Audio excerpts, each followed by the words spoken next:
Assalamualaikum warahmatullahi wabarakatuh.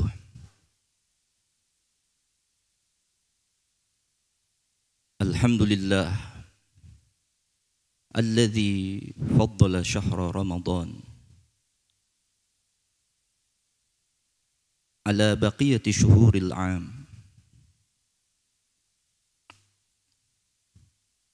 wa faddalahu bikasratil ifdali wal in'am.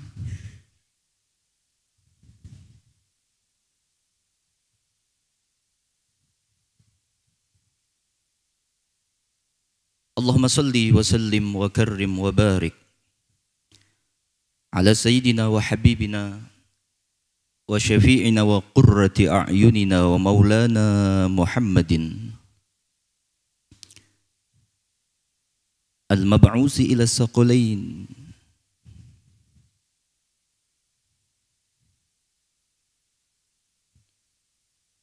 wa ala alihi wa ashabihi at-tayyibin al-kiram summa amma ba'du.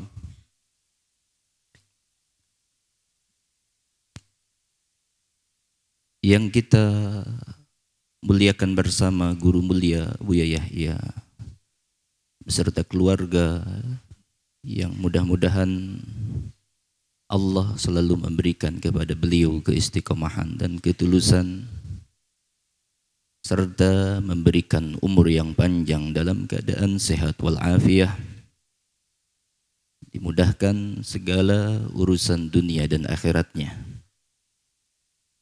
Tak lupa juga para hadirin hadirat, para jamaah, pemirsa Al-Bahjah TV dan pendengar radioku yang mudah-mudahan semuanya mendapatkan rahmat dari Allah Subhanahu wa taala. Alhamdulillah di pagi hari ini kita diberikan kesempatan oleh Allah ada di bulan yang mulia, hari pertama di bulan yang mulia. Maka ini patut dan wajib untuk kita bersyukur kepada Allah karena kita dipilih dan ditakdirkan oleh Allah Subhanahu wa taala untuk bisa menambah kemuliaan-kemuliaan kita, untuk bisa terus agar kita menjadi seorang hamba yang mendapatkan kemuliaan dari Allah Subhanahu wa taala. Ramadan identik dengan syahrul Quran, bulan Al-Quran. Maka kita mengisi hari-hari Ramadan adalah dengan membaca Al-Quran, mentadaburi isi dan makna daripada Al-Quran tersebut.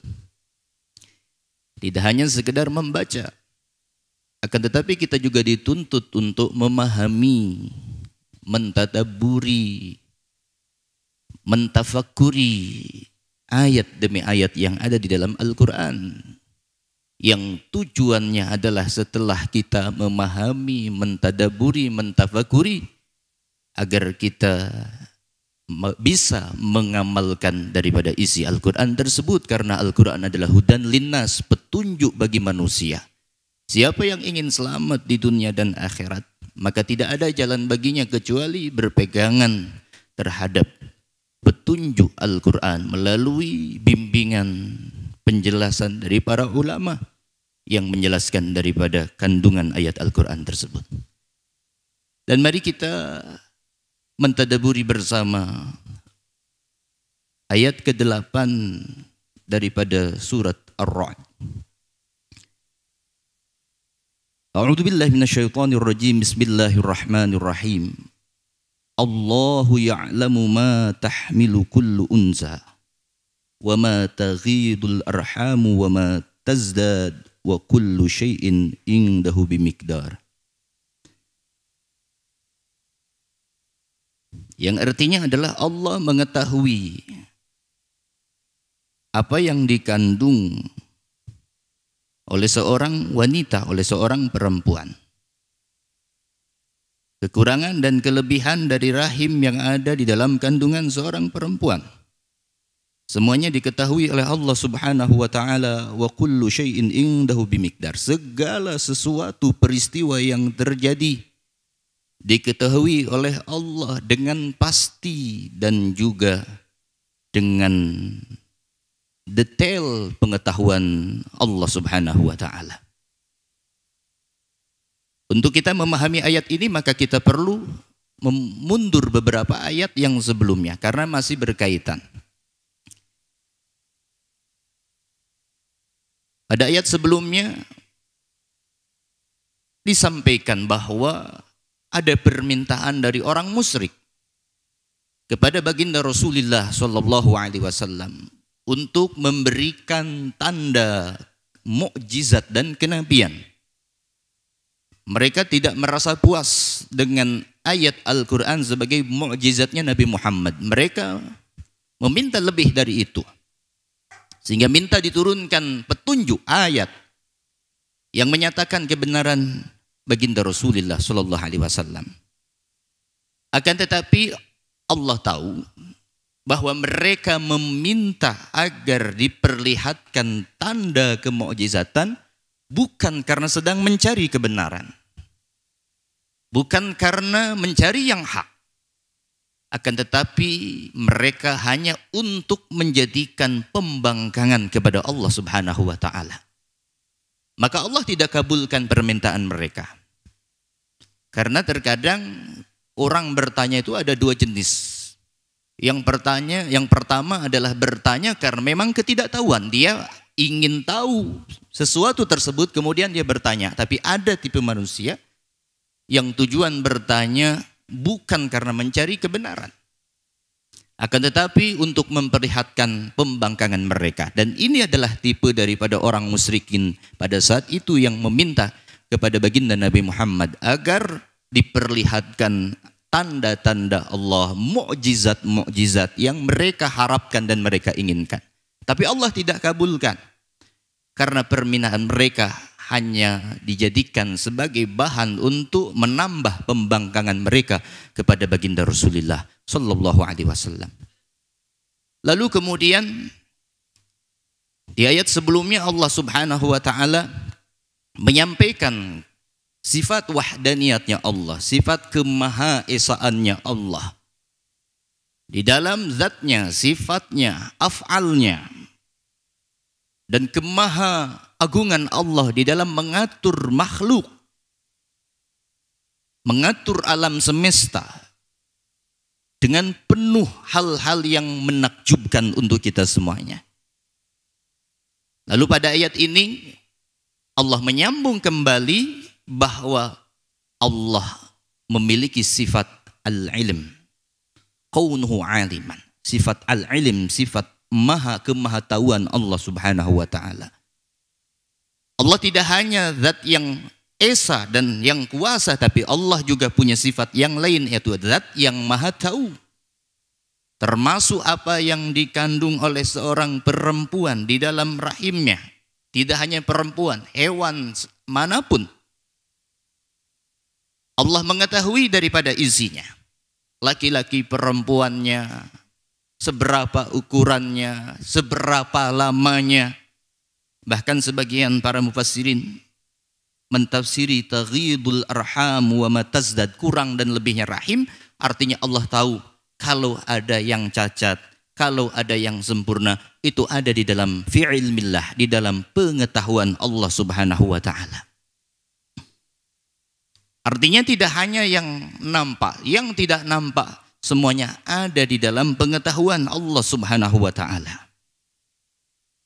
Wa kullu syai'in indahu bimiqdar, dan pengetahuan Allah tidak terbatas serta mendetail.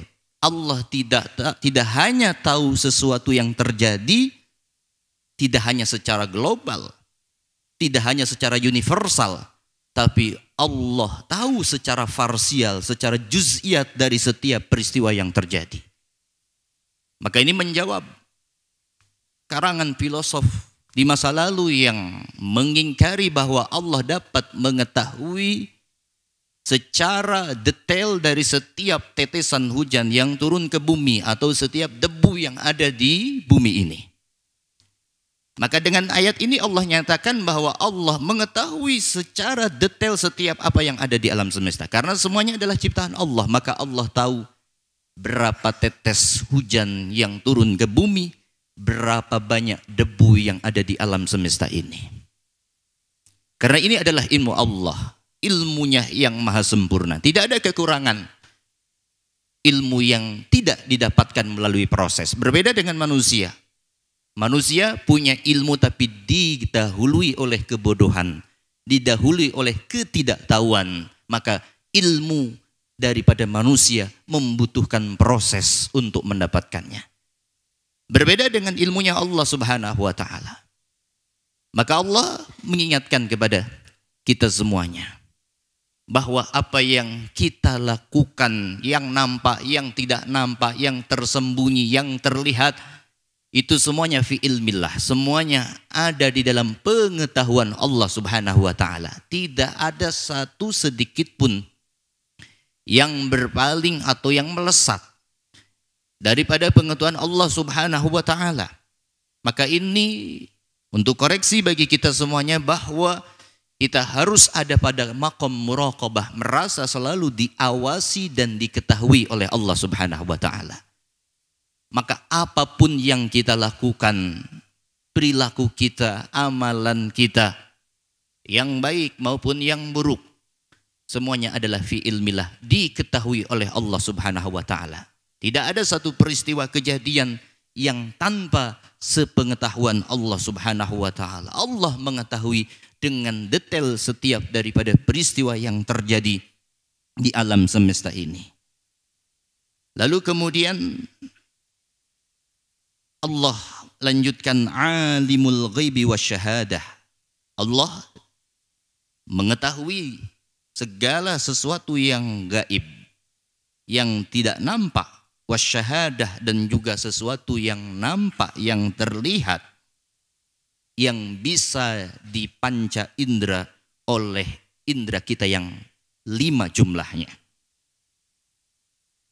Maka sesuatu itu terbagi menjadi 2. Ada yang nampak oleh indera, ada yang tidak nampak oleh indera. Tapi semuanya ada.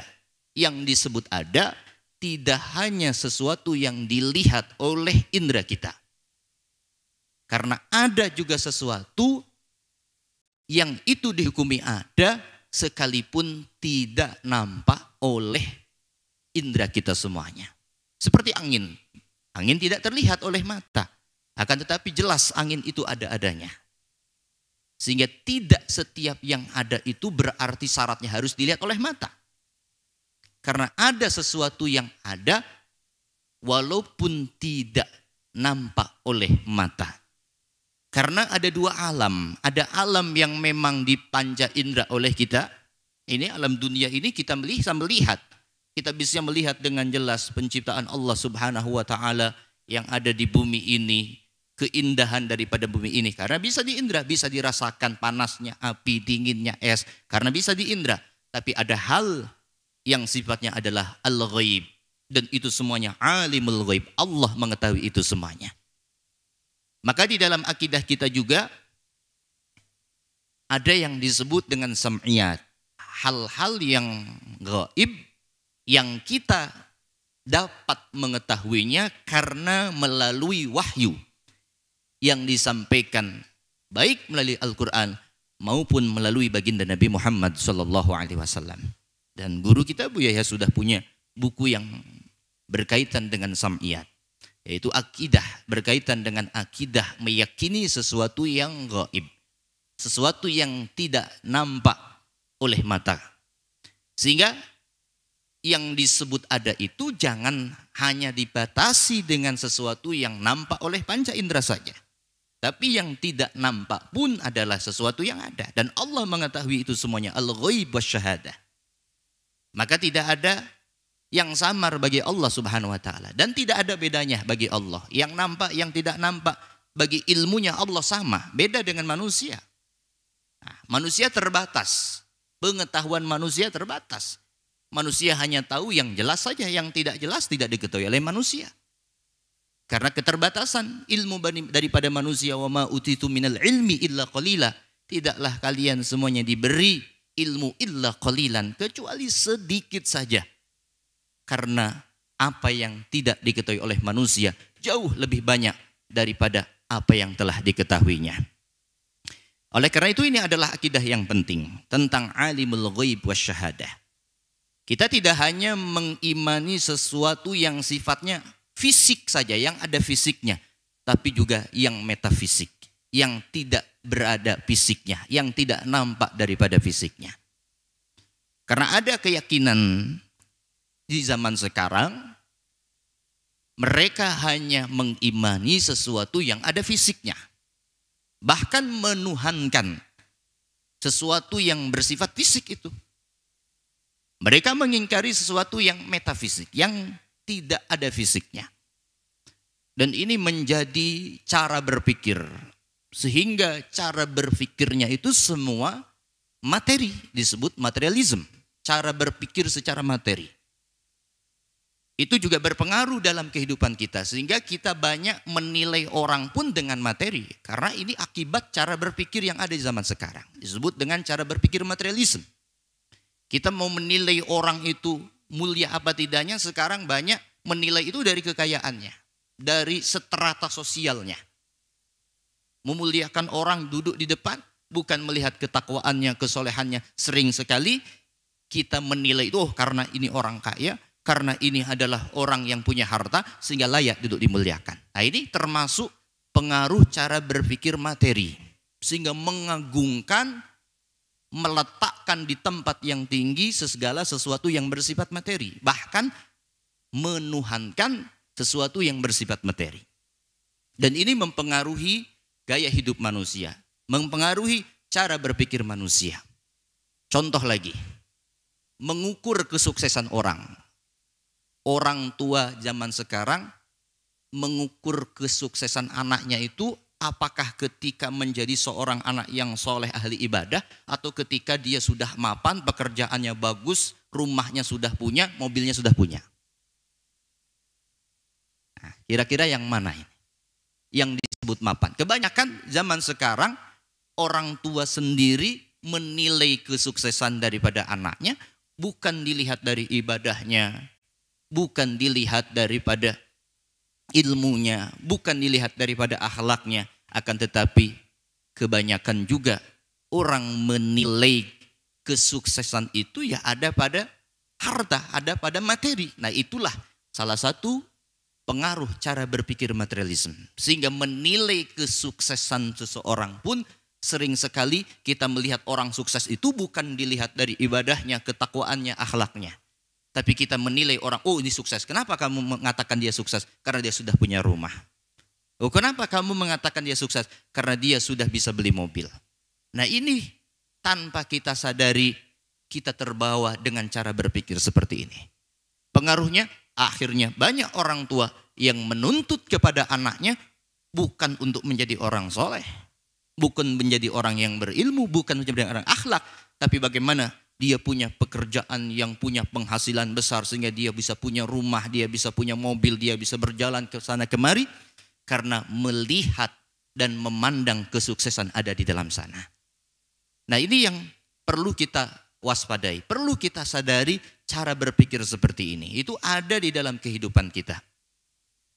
Nah, walaupun yang lebih dahsyat ketika masuk di dalam akidah cara berpikir ini. Karena akan menghilangkan dimensi ketuhanan. Tidak akan percaya kepada Allah karena Allah tidak bersifat materi. Maka mereka tidak mempercayai ada Tuhan. Ya, mereka hanya mempercayai sesuatu yang bersifat materi. Maka dunia ini, harta dan sebagainya, itu yang dijadikan Tuhan oleh mereka. Maka kita harus merubah bahwa Islam itu adalah agama yang seimbang, al-ghaib wasyahadah. Ada yang nampak, ada yang tidak nampak. Tidak melulu dunia, tidak melulu daripada akhirat. Tapi Allah Subhanahu wa taala memberikan kepada kita semuanya sesuai dengan porsinya, sehingga mengingatkan wala tansa nasibaka minad dunya. Jangan kau lupakan juga bagianmu dari dunia. Dunia diperlukan untuk kebutuhan daripada akhirat, bukan untuk di dunia, bukan untuk kenikmatan di dunia, tapi sebagai bekal untuk kebutuhan yang menghantarkan seseorang untuk kepada akhirat sampai kepada Allah Subhanahu wa taala. Al-ghaib wasyahadah. Selalu ciri daripada agama kita ini adalah agama yang balance, agama yang seimbang di dalam segala sesuatunya. Karena ada yang keyakinannya bersifat spiritual semuanya. Sehingga menikah diharamkan, tidak boleh menikah dan sebagainya untuk bisa sampai kepada Allah. Tidak dengan agama kita, karena agama kita adalah agama yang sesuai dengan fitrah manusia, tidak bertolak belakang dengan fitrah manusia. Alimul ghaibi wasyahadah, sehingga Allah tahu yang ghaib, yang tidak nampak, wasyahadati, dan juga yang nampak ada di dalam pengetahuan Allah Subhanahu wa taala. Al-Kabir Al-Muta'ali. Al-Kabiru yang maha besar. Di sini bukan besar fisik. Tidak boleh dipahami sifat Allah Al-Kabir sebagai besar fisik, karena laisa kamitslihi syai'. Di dalam Al-Quran sudah ditegaskan tidak ada satupun yang menyerupai Allah Subhanahu wa taala. La yushbihu syai'an wala yushbihuhu syai'un. Allah tidak menyerupai sesuatu dan tidak ada satupun yang menyerupai Allah Subhanahu wa taala. Maka makna Al-Kabir di sini adalah al-'azamah, keagungannya, derajatnya, bukan daripada fisiknya. Maka ini akan masuk kepada akidah tasybih, menyerupakan Allah dengan makhluk.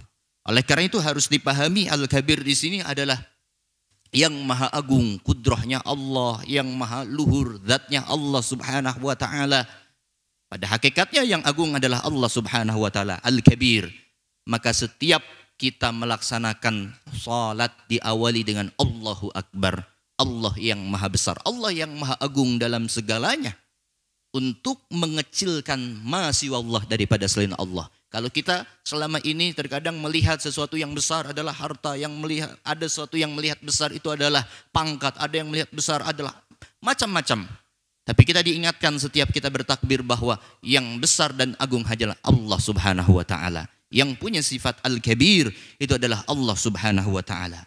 Al-Muta'ali bisa dimaknai Al-Muta'ali khalqihi bil qahri, sifat yang maha besarnya Allah Subhanahu wa taala.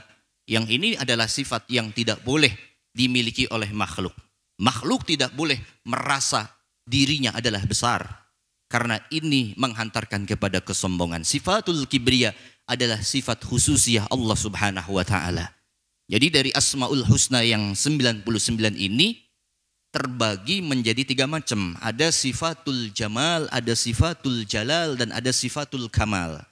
Kalau sifatul jamal, sifat keindahan Allah Ar-Rahman, Ar-Rahim, ini adalah sifat yang manusia harus mengambil daripada sifat itu. Manusia dianjurkan, diperintahkan untuk punya sifat Rahman, untuk punya sifat Rahim, punya sifat kasih sayang. Tapi ada sifat jalal dan sifat kamalnya Allah yang tidak boleh manusia memiliki sifat tersebut, yaitu sifatul muta'ali, sifatul mutakabbir. Itu tidak boleh dimiliki oleh manusia, karena itu sifatul kamal dan sifatul jalalnya Allah Subhanahu wa taala. Ini sifat khususiyah daripada zatnya Allah Subhanahu wa taala, karena yang berhak untuk punya sifat al-kibr hanya Allah Subhanahu wa taala. Manusia ketika punya sifat kibr maka akan menolak daripada kebenaran. Nah, oleh karena itu al-kibr batarul haq. Kibr itu bisa menjadikan seseorang, mendorong seseorang untuk menolak sesuatu yang jelas, yang hak. Nah, itu yang terjadi kepada tokoh-tokoh musyrikin di zaman Nabi. Mereka melihat kebenaran dengan terang benderang, jelas oleh mata mereka. Akan tetapi kesombongan yang menghalangi mereka untuk iman kepada Allah, untuk iman kepada baginda Nabi Muhammad SAW. Maka di dalam ayat ini diakhiri dengan sifat Allah Al-Kabirul Muta'ali, sifat yang maha luhur, sifat yang maha agung yang dimiliki oleh Allah Subhanahu wa taala adalah khalqihi, atas daripada makhluknya, bil qahr, dengan paksaan. Tidak ada satupun yang bisa menolak daripada kemahaagungan Allah Subhanahu wa taala. Maka dari ayat yang kita baca ini, Allah menyampaikan kepada kita salah satu daripada sifat Allah Subhanahu wa taala adalah Al-Alim, zat yang maha mengetahui, yang tidak terbatas pengetahuan Allah, yang tidak melalui proses pengetahuan yang sempurna bagi Allah Subhanahu wa taala dengan mendetail setiap sesuatunya tanpa terkurang sedikit pun. Dan jadikan ini sifat ilmunya Allah Subhanahu wa taala untuk introspeksi bagi kita semuanya, bahwa kita selalu diawasi oleh Allah, gerak-gerik kita, perilaku kita, apa yang kita lakukan, apa yang kita amalkan, baik yang nampak oleh manusia, tidak terlihat oleh manusia, tapi ketahuilah dan sadari Allah mengetahui, Allah melihat daripada apa yang kita lakukan, agar kita selalu menjaga, agar pahala kita, agar amalan kita untuk selalu berbuat kebaikan dan beramal kebaikan kepada Allah Subhanahu wa taala. Mudah-mudahan di bulan Ramadan ini kita diberikan oleh Allah Subhanahu wa taala taufik untuk terus beribadah dan juga mendapatkan kemuliaan daripada bulan yang mulia ini. Wallahu a'lam bishawab. Assalamualaikum warahmatullahi wabarakatuh.